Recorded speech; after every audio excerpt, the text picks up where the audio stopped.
Hello everyone and welcome back to the class. और आज के इस लेसन में हम डिस्कस करेंगे चैप्टर नंबर 3 के क्वेश्चन आंसर्स। एंड स्टार्ट करते हैं शॉर्ट क्वेश्चंस के साथ। तो फर्स्ट क्वेश्चन जो है वो कह रहा है what is paradox and find out examples of paradox in the poem.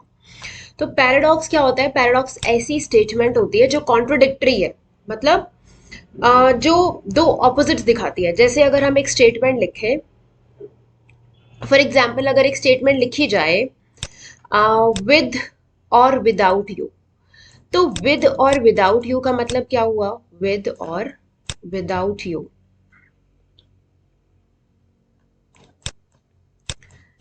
तो देखो इस स्टेटमेंट के अंदर क्या कह रहा है? तुम्हारे साथ या फिर तुम्हारे बिना।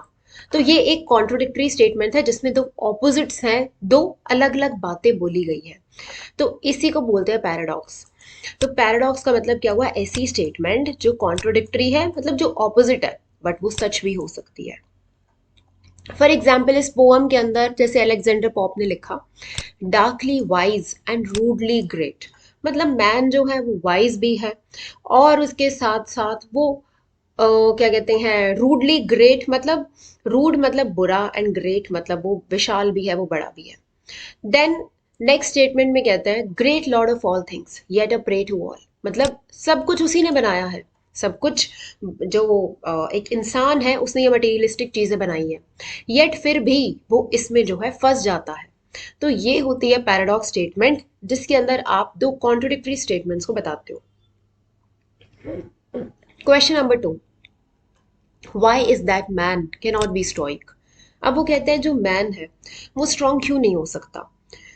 तो स्टोइक एक ऐसा पर्सन है जो स्ट्रांग है, बट पोएट कहता है कि मैन बहुत वीक है, वो स्ट्रांग नहीं है। और जितना भी पेन है इस दुनिया में या किसी भी चीज का जो पेन है वो बियर नहीं कर सकता। इसलिए वो कहता है कि जो मैन है वो स्टोइक नहीं है। तो ये तो थे हमारे first two questions and now let's move to the other question which is question number 3।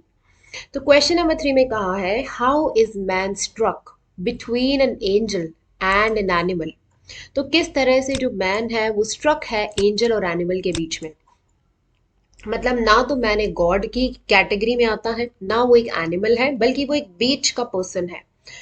तो इसके आंसर में हम क्या लिखेंगे कि man is struck between an angel and an animal because कि जो मैन है वो स्ट्रक है एंजल मतलब गॉड और एनिमल के बीच में, क्योंकि number one, he has qualities of God and an animal. क्योंकि उसके अंदर दोनों की क्वालिटीज हैं, गॉड की भी और एनिमल की भी। गॉड की क्वालिटीज कैसे हैं? क्योंकि वो हर चीज क्रिएट करता है। ऑल्दो हम मतलब मटेरियलिस्टिक चीजें बनाते हैं, वो चीजें तो हम नहीं बना सकते जो भगवान ने बनाई है, बट फिर भी कुछ चीजें तो इंसान बनाता है। एंड एन एनिमल, तो दोनों की क्वालिटीज है, एनिमल की भी क्वालिटीज है हमारे अंदर कुछ। एंड सेकंड कहता है he is kind as well as cruel. वो काइंड भी है, वो अच्छा भी है, एज वेल एज वो क्रूअल भी है, वो बुरा भी है। तो इसलिए कहा जाता है कि जो मैन है वो ना तो गॉड की कैटेगरी में फिट होता है और ना ही वो एक एनिमल की कैटेगरी में फिट होता है, बट वो एक बीच की कैटेगरी में आता है या बीच में स्ट्रक रह जाता है, बीच में फंसा रह जाता है। Now let's move to question number 4। Question number 4 important question है चैप्टर का। और क्वेश्चन नंबर 4 में कहा है explain the glory, jest and riddle of the world. तो ग्लोरी, जेस्ट और रिडल का मतलब क्या हुआ कि out of all creatures on earth, जितने भी क्रिएचर्स इस अर्थ पे जो भगवान ने बनाए हैं उसमें से मैन बहुत ज्यादा सुपीरियर है। तो इसलिए he is glory of the world, मतलब इस दुनिया के अंदर वो ग्लोरियस है, वो विशाल है। ही has created all the worldly things, जितनी भी दुनिया में चीजें हैं, दुनियावी चीजें हैं, वो सब उसी ने बनाई है, वो सब इंसान ने बनाई है।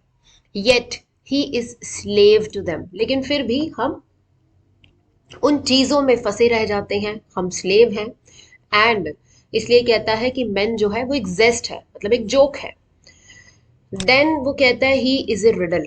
रिडल मतलब एक पहेली है, because he fails to know his own self, क्योंकि हम अपने आप को ही रिकॉग्नाइज नहीं कर पाते इस एंटायर लाइफ टाइम में।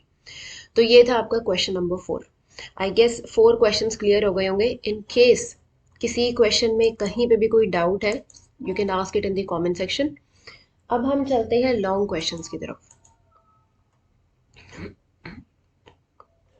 लॉन्ग क्वेश्चन में फर्स्ट क्वेश्चन है, what is Pope's advice to man in the poem know then thyself, और what is Pope's concept of man.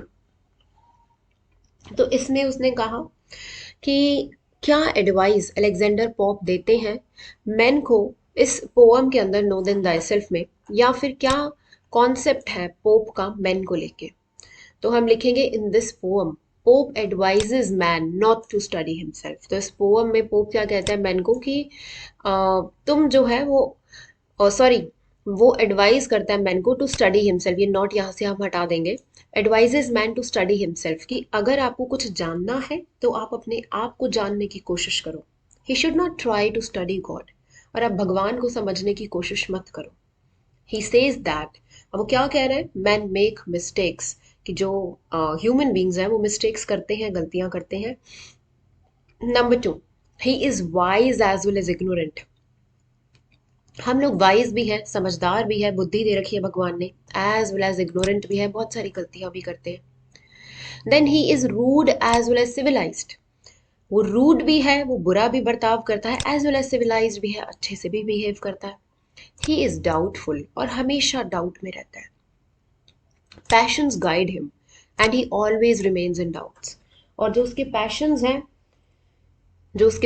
है ह्यूमन बींग्स के, वो उसे गाइड करते हैं कि ठीक है ये करना है या वो करना है, एंड उसके साथ साथ हमेशा डाउट में भी फंसा रहता है। जब हम किसी चीज को करना शुरू करते हैं we always think like okay मैं ठीक भी कर रहा हूँ या नहीं। तो यही इसका मतलब है कि passions guide him but he always remains in a doubt. He fails to take decisions, और ह्यूमन बींग्स जो है वो डिसीजन नहीं ले पाते। तो इन अदर वर्ड्स, आगे देखते हैं।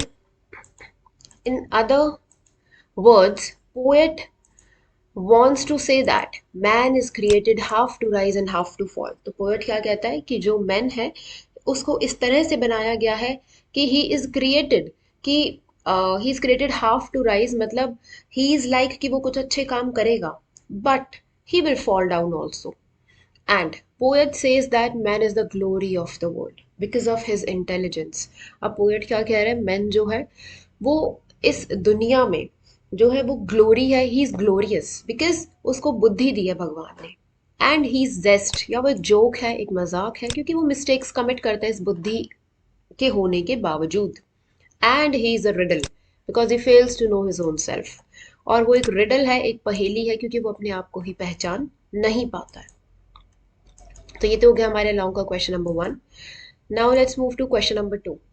क्वेश्चन नंबर टू में पूछा है, where according to Pope does the root of man's confusion लाई।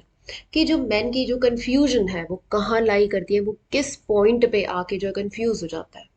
तो अकॉर्डिंग टू पोप, जो मैन की जो मेन कॉज है जो कंफ्यूजन का, वो कहाँ लाई करता है कि वो अपने आप को जानने की कोशिश ही नहीं करता। And he is always in a doubt, हमेशा एक दुविधा में फंसा रहता है कि weather he should consider himself a God, वो अपने आप को भगवान समझे या कोई एनिमल समझे, क्योंकि उसके पास दोनों की क्वालिटीज है। वेदर ही शुड एक्ट, क्या मुझे इस टाइम पे काम करना चाहिए या फिर मैं जिस प्रेजेंट स्टेट में हूँ जहां हूँ वहां खुश हूँ। Third, weather he should prefer is body और माइंड, क्या मुझे अपनी बॉडी को प्रेफरेंस देनी चाहिए या अपने माइंड को। ही इज सोल जज ऑफ ट्रुथ, मतलब उसे सब पता है क्या सही है क्या गलत है, येट फिर भी बुद्धि होने के बावजूद, सही गलत पता होने के बावजूद ही commits mistake, he makes mistake. He has created all worldly things yet he is a slave, उसने हर दुनियावी चीजें बनाई है बट फिर भी वो उसमें फंसा हुआ है। He is confused between his thoughts and passion, वो इसमें भी कंफ्यूज है, जो उसको विचार आ रहे हैं, जो उसके पैशंस हैं वो उसको फॉलो करें या ना करें। देयरफॉर पोएट कहता है मैन हमेशा कंफ्यूजन में रहता है। और यही ये फैक्ट है, this is the fact where the root of man's confusion lie, कि मैं करूँ तो क्या करूँ, वेदर मैं अपने आप को ये समझूं या ये समझूं, राइट।